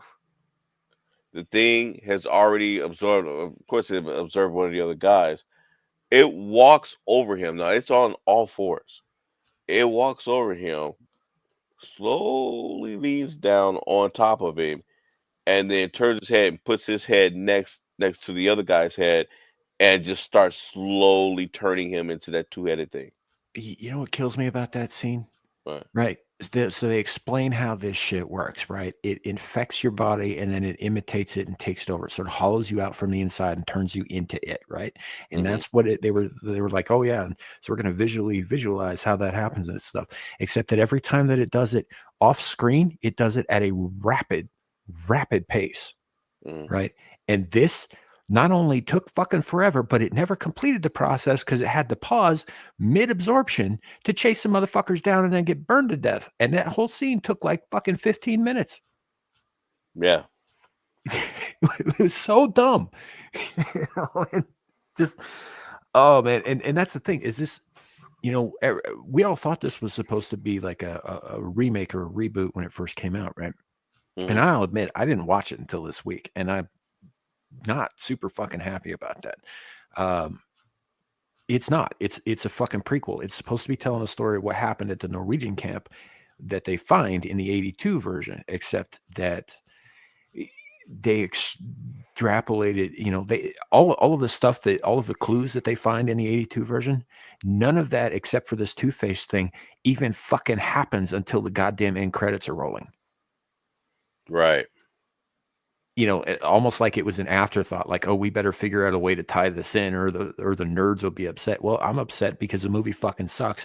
You guys made up a bunch of bullshit that doesn't make any sense. It wasn't tense at all. I couldn't even tell you the names of almost all of the fucking characters because they weren't interesting enough to distinguish themselves.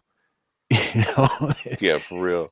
And like you said, like you told me earlier this week, man, everything that they do and they go through, it is shadows, is echoes of things that already happened in the 1982 movie. It wasn't a new story at all. They essentially copy pasted the original story and then said, "Oh, but this happened at the other camp."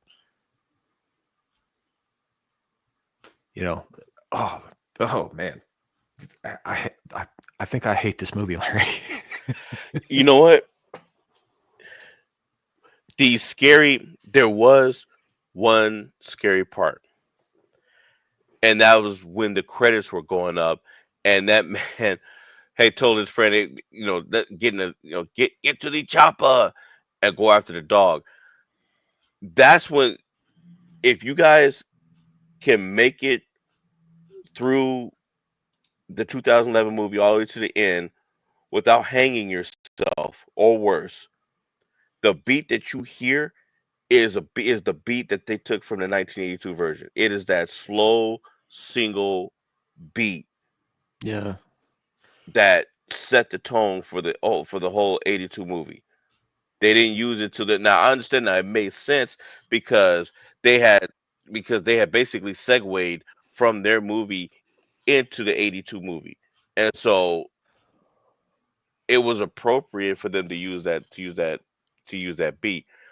But Sure, but unfortunately, it was like it was last minute. It was almost too little, too late. Like I said, yeah, it was like thrown in as an afterthought. And Zillage here is making the same point Adam did earlier. Anytime that you make a fucking prequel, like I have no reason to care about any of these characters because I already know they're all fucking dead.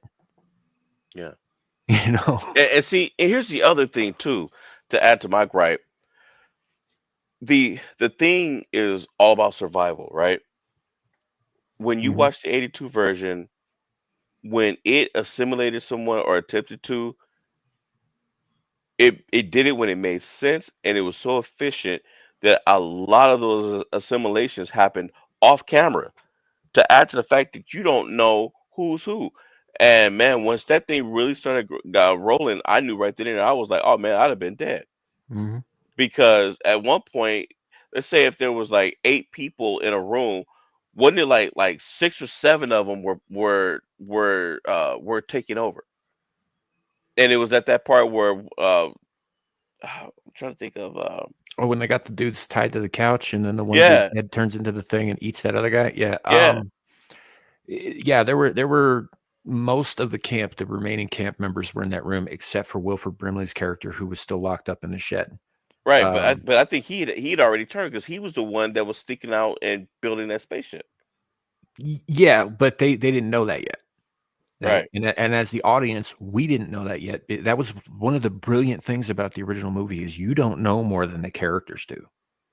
Right? right. You're going through this with them, and it draws you in that way. This fucking remake or this prequel doesn't do that in any measure that is at all effective. hmm You know, it's just uh, Well, see, here's what I was going back to my point with yeah, the Carrie, I thing do.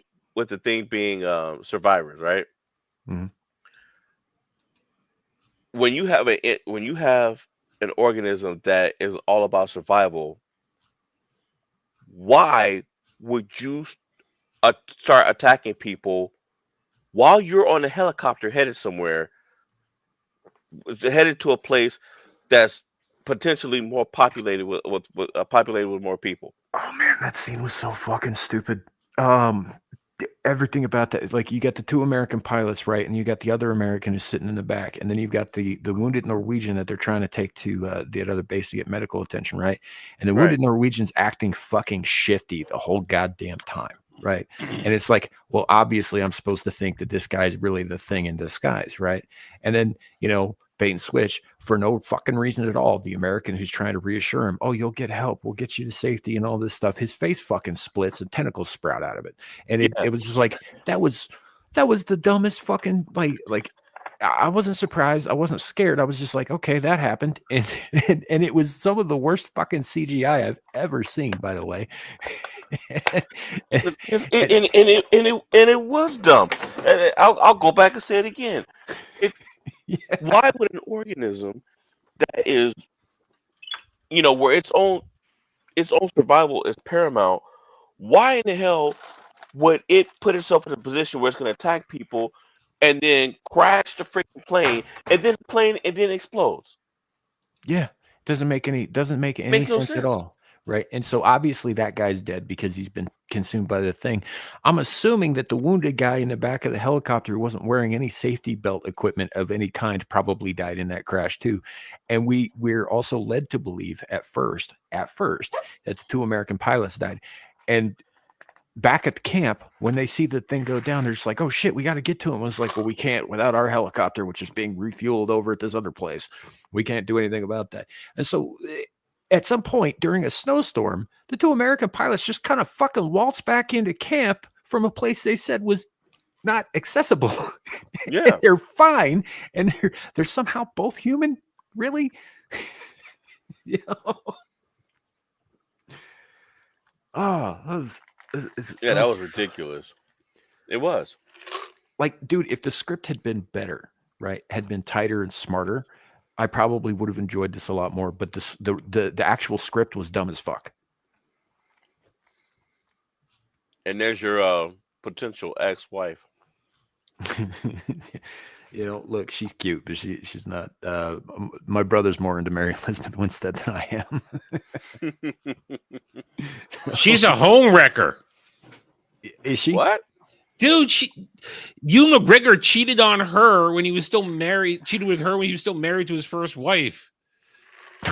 They're married. They're married now, but much. she's a home wrecker. Well, yeah. I mean, it's Hollywood, baby. Yeah, not the first to do it.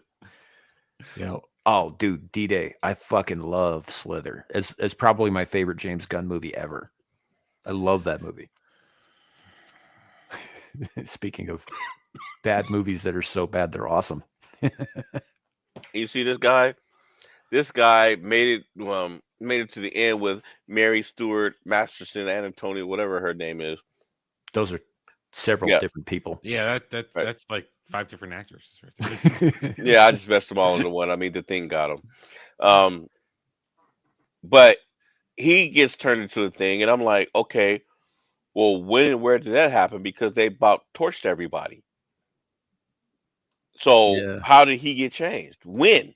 Because she even says, because he's one of the Americans, Right. and she even said, she was like, when you came back to the base, you were American.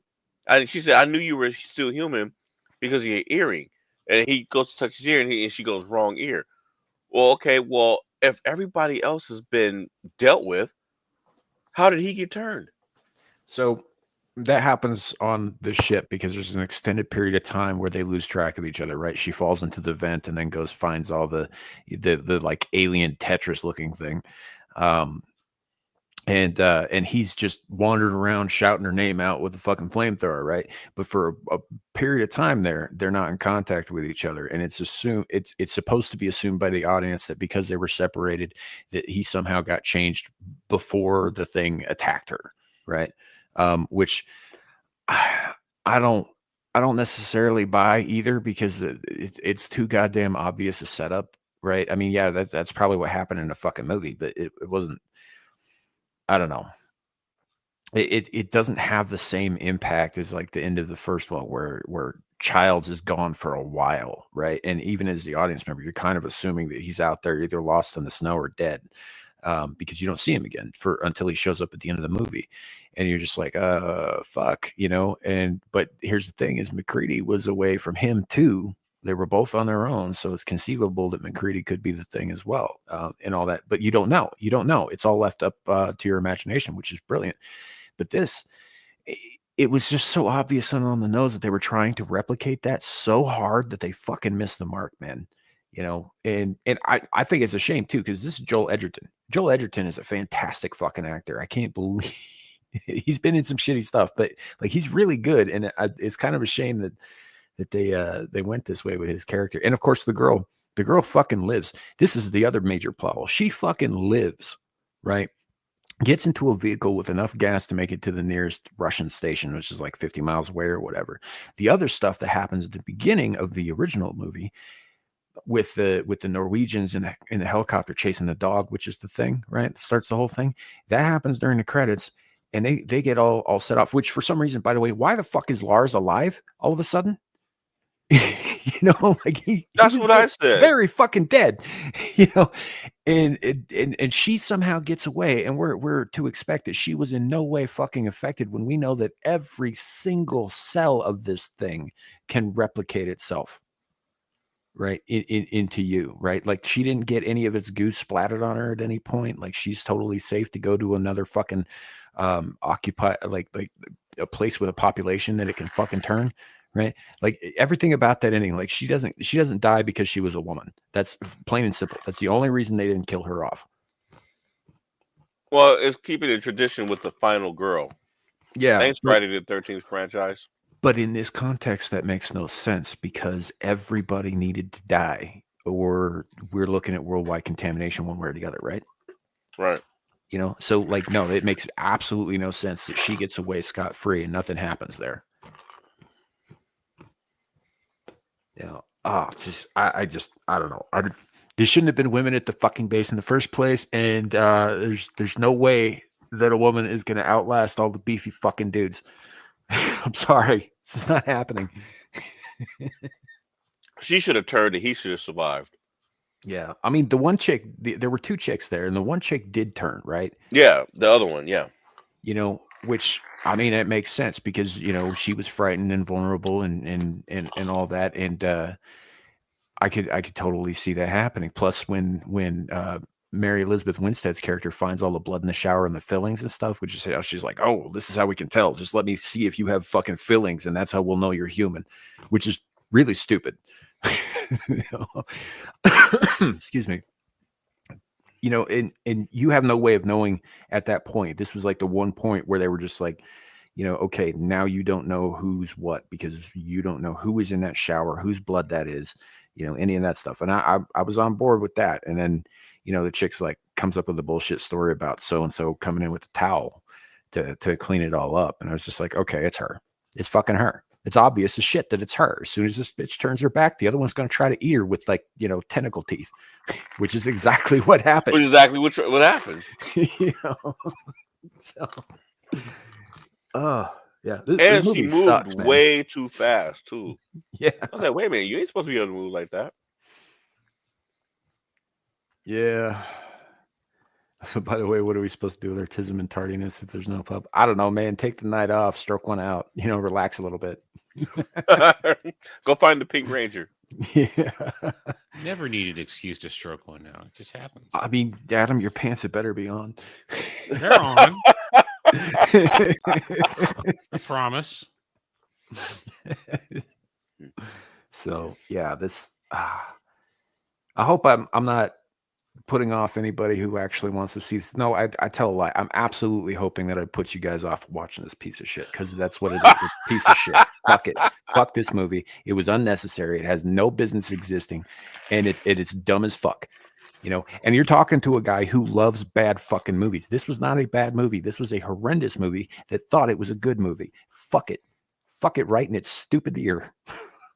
And the sad part is, it could have been good. It could have been. Yeah, maybe if they didn't have Sci-Fi Channel do its goddamn special effects and they got somebody to write who wasn't, you know, 10. A 10-year-old could have done better.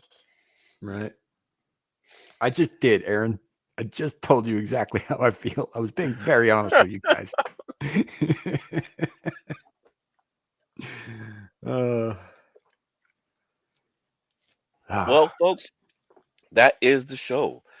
Adam, do you have anything that you would like to plug? Yeah. First, thanks for having me on, guys. Let's see. It is Saturday now, at least where I live in the present. That means it's Saturday Night Drive-In tonight. Myself and Jed the Hollywood Scholar, we're back to normal, and we are going to be talking Dread, Carl Urban's Dread. Should be a fun one. Then there is no Saturday tonight because they're all being gay in Vegas. So I'll probably be playing more video games on my channel later tonight. Not Lunar Remastered Collection because they sold out physical copies almost immediately this morning before I could get to it. And we're sorry, we didn't anticipate it being so desired. Yeah, there's plenty of Switch and Xbox copies available, but no PlayStation ones anywhere. So I gotta wait to get mine because the Amazon exclusive. So I gotta wait before I get to stream that. So I don't know if we're doing that. But other than that, roundtable, we're all back. We'll be talking Disney Star Wars Celebration. It'll be over by the time we start talking on Sunday. We'll be talking Fantastic Four Baby Steps trailer. We'll be talking Black Snake. We got a whole bunch of stuff to go over this weekend. Should be a good time. And then we'll be back Mellow Mondays where Sam will be there. We'll do what we do over there in our weird little nerdy ways. Should be a good time. And then, oh yeah, I forgot. Doctor Who Cares. Doctor Who season 2, episode 2 review. Probably I gotta actually, I gotta get that out today. Yeah, I gotta get that out today. Fuck, I forgot. I got to do that today. I just remember because it's on Saturdays and it's already aired. So I got to do that today. So expect that today. And then before Mellow Mondays, catch me, Jed, and Dermy for Doctor Who Cares reviews on all our channels where we'll have probably some humorous ones done. So I'll be good and worn out by the time we get to Mellow Mondays for the next 7 weeks. Sam. So enjoy that. Anyway, so thanks everybody. Thanks for having me, guys. It was, as always, Absolutely, man. entertaining to discuss the weird and wonderful. Yeah, and Adam, you're always welcome back on, man. Yeah. Anytime. I've been trying to poach him from Dermy for a while, and Jed too, but it's not happening with Jed. They- Dermy, I got a chance, I think. They need me on that show. That show is nothing without me. All right, what about you, Sam? Well, as Abe is lamenting in the chat there is no Beelzebub tonight because the owner of that channel, Devil Made Me Do It, is getting drunk in Vegas as we speak. So we're not doing the show tonight, but we'll be back next week. So look out for that next week. Next thing up, Screaming Into the Void tomorrow afternoon. We've got some fun stuff to talk about that's going to make Sasquatch's skin crawl, and in truth, kind of makes mine crawl too. So that'll be a good time. If and when Exiled Lioness goes live, I will be there. She should be, I think, doing a show tomorrow night. As far as I know, anyway. And so yeah, I'll be over there with Larry here, and then yeah, like Adam was saying, on Monday I'll be over on his channel for Mellow Mondays, where we just kind of relax a little bit, and I make fun of him because he's never tasted hose water in his whole life and isn't a real man until he does. That said, we'll be back here next week with more Abyssal Musings, man. I enjoyed the hell out of this one. I really did. Yeah. As for me, I'll also be moderating Amira's chat if she goes on. I may or may not be on Screaming Into the Void tomorrow. You know, Sunday is Easter, so family wants to do stuff, and we're getting ready. I didn't get a chance to post anything on my channel at all this week. I got swamped. I started my job this week and training and everything, but I will be working on the AI series, the first part 1 of Storm City. And I'll be releasing that, and then I'm also going to work on releasing the other short story that I'm working on. So I'm gonna try to get those out next week. Hopefully, they should be done. I'm gonna be ambitious, and I'm gonna shoot for one to be released on Wednesday and the other to be released on Thursday. So we'll see. Other than that, that is it for me. Yep. Everybody's links, including Larry's new channel, is in the description below as well. So you guys should have easy access to that. Just go ahead and click on that and go right over. Sub to Knight's Lore, sub to the Renaissance Nerd, Beelzebub, Know Me Without You, all the good stuff. You know, go show them some love. And we appreciate all of you guys being here. You know, this is a lot of fun to get some shit off my chest, talk about another movie that I actually do love, hanging out with the buddies, middle of the night. We appreciate all you guys showing up. So have a great night. And remember, it could always be worse. It could be raining flaming cobras. Bye, everybody. Bye. Bye.